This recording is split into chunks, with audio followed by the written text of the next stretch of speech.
Bismillahirrahmanirrahim. The presentation is going to focus on Chapter 8, Problems and Challenges Encountered by Project Team and the Defense Strategies. The road is not smooth. Watch for danger. The objectives of this presentation is first to identify and explain the problems a business redesign project team might encounter. Second, to describe the defense strategies for each problem. The journey is not always smooth for business re-engineering project, even you have carefully planned your journey. Therefore, business re-engineers must always alert for any danger. There are 5 typical dangers or problems categories a team might encounter. First is leadership imperfections. Second, terrorists and saboteur. Third, the plight of middle management. Fourth, anguish of cultural struggle. And fifth, project paralysis. Let's turn to the first problem, that is leadership imperfections. Leaders are human beings. Most organization leaders tend to be like everyone else. They require special attention and support from the entire organization. The loss of executive sponsorship can translate into loss of funding, project delays, and weakened efforts that cannot achieve the promised benefits. The imperfection of leadership occurs most frequently in 4 situations. Let's take a look at the first situation. The executive lacks the skills needed to demonstrate leadership. Many executives receive little or no training in leadership skills, change management, and behavior modeling.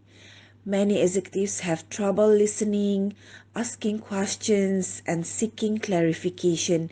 They feel comfortable dictating and seeking confirmation. Few business cultures encourage people to challenge their executives. Managers tend to report what executives want to hear, which means they support executive perceptions and screen out bad news. Some executives are introverts, uncomfortable people. They are insecure about speaking to groups of either subordinates or peers. The second situation is the executive suffers from control madness. Control madness is control-focused executives demand detailed knowledge of project plans and insist on being involved in all design decisions. This occurs when the executive sponsor distrusts those in charge of the business re-engineering project. Control madness can also be rooted in risk aversion. By being involved in the project design and meetings, the executive can measure and control the risk to which he is exposed. Most of the time, risk-averse executives will sponsor process improvement rather than business re-engineering project. Moving on to the third situation, that is the executive has runaway expectations.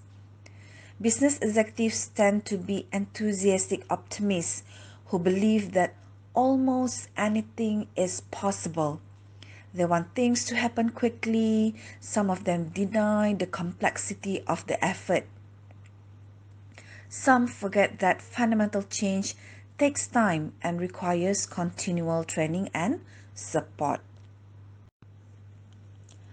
Last but not least, the leadership imperfection occurs in this situation. The executive lacks the skills needed to manage change and model new behavior. A business re-engineering project typically takes 12 to 18 months to deliver its first benefits. The pain of change becomes more intense as people try to let go of old habits and absorb or learn new ideas and knowledge. Now, I would like to turn to the defense strategies for leadership imperfections. First, have periodic meetings with executive sponsors to discuss roles and responsibilities, expectations for the project, and other needs and concerns. Second, hold briefing sessions with the executive sponsors and other key executives to educate them on business re-engineering and alternative change strategies or initiatives.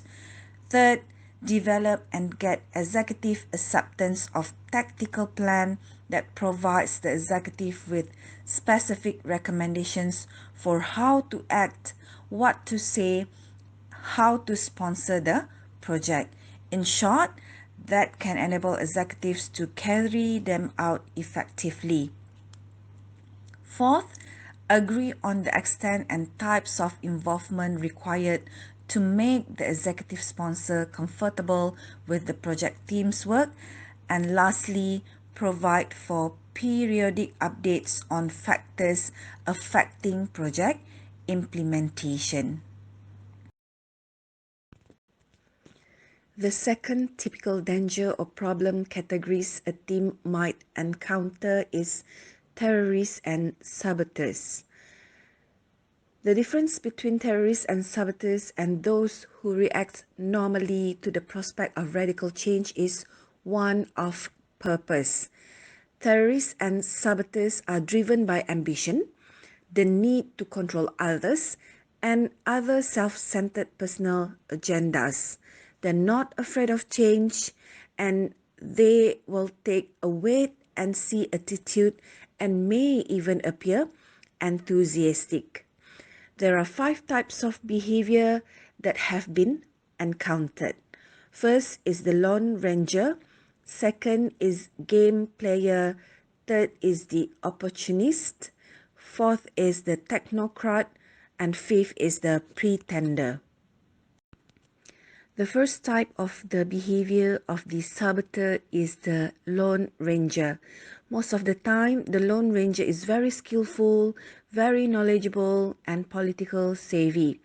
He or she is an innovator and has the ability to push things through. He or she will promote the ideas to the executive directors privately. However, as others gain new skills and knowledge during the implementation phase of the project, his power waning. The defense strategy for Lone Ranger is quiet and direct confrontation. The team will need to stop the sabotage and neutralize this Lone Ranger so they could proceed with the work. They need to confront both the Lone Ranger and the executive director and ask them few questions. What are we doing to cause your negative messages to the organization and the executive directors? Do you want to stop this project?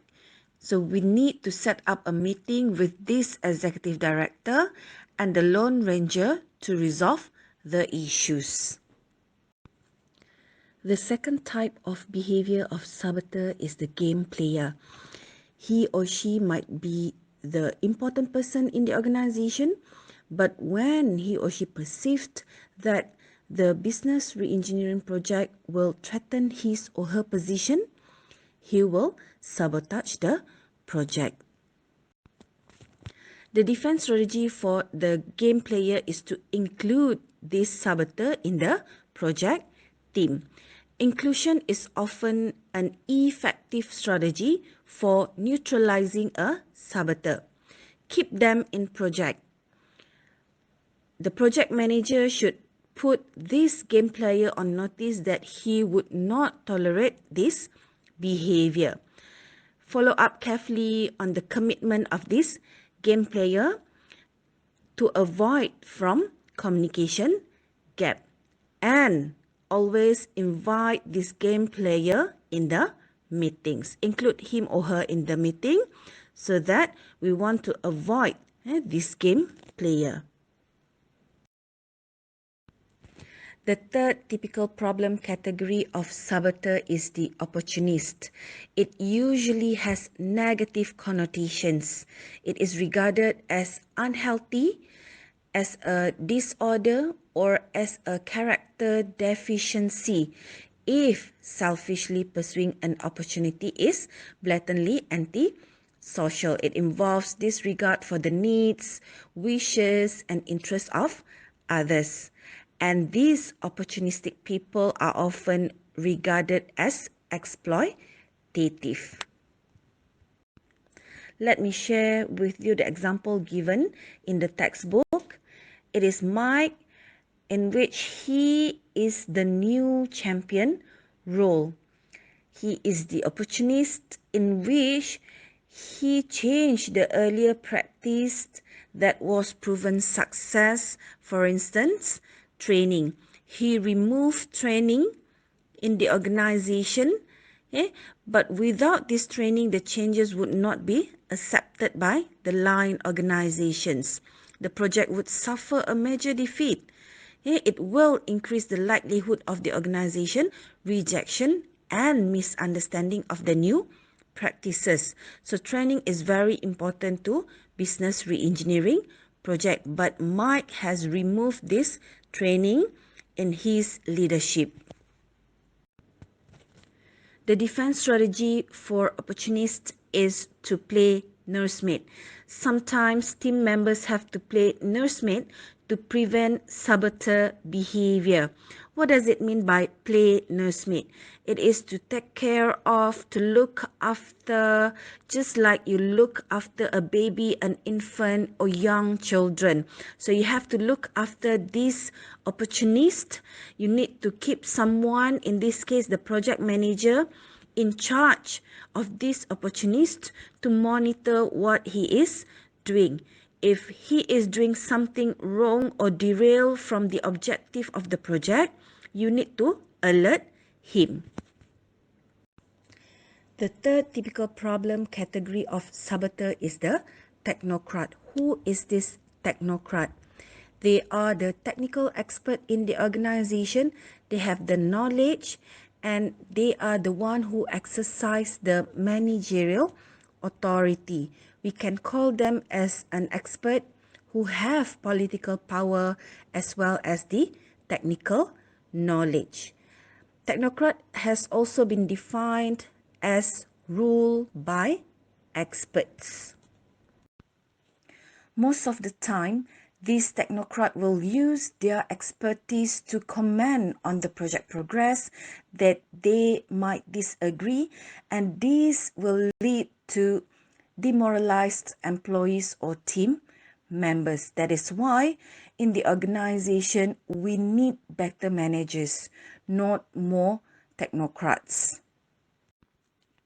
The defense strategy for the technocrat is to limit and control their involvement.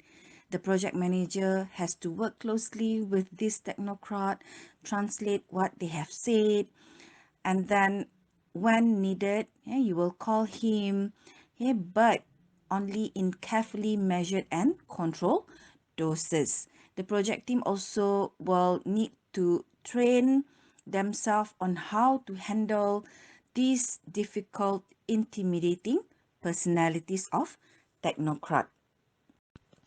Last but not least is the pretender. This is the most difficult to deal with than other types of sabotage in the organization. This pretender, they attended most of the meetings, but in the meeting itself, they tend to be quiet. They are not contributing to any decision making. And when they are asked to perform specific tasks, he is willing to do so. However, he never met his commitments.